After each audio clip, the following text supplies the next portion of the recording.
Hi viewers, welcome to my channel TEDx Machines. In this video, we will learn to use SolidWorks configurations of a part for creating flat patterns in the SolidWorks drawing. Let's begin how we can do that. For creating configuration, we will have to come to this property tab. Here, navigate to Configuration Manager and click the component name and right click there and click Add configuration.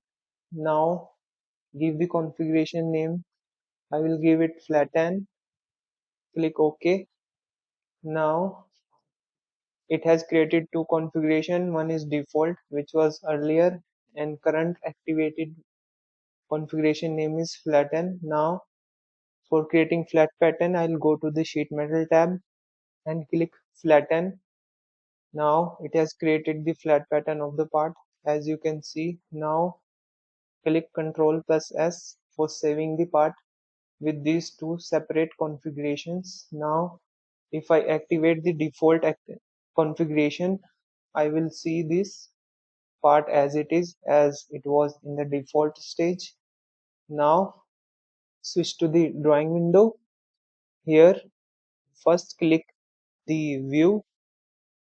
For creating the view, go to the model view, select the part or component for which you want to create the view, click next, select the view. I will select front and place the view in the sheet area and also create another view, and now click OK.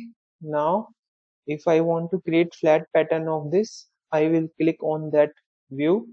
For that, if after clicking, you will see a property tab opens here and navigate to reference configuration. Now if I click this drop down, I will find this flatten configuration here. You can see the view getting updated in the drawing sheet. So by this way you can create the flat pattern of any component. Now I can simply give sizes of my blank without calculating it manually.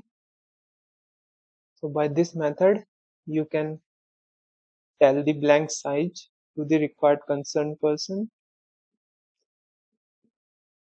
That was the video on using configuration in flat pattern creation. Viewers, if you're liking my videos, then please like and subscribe to my channel. I will be creating more videos in future. Till then, thanks. See you in the next video.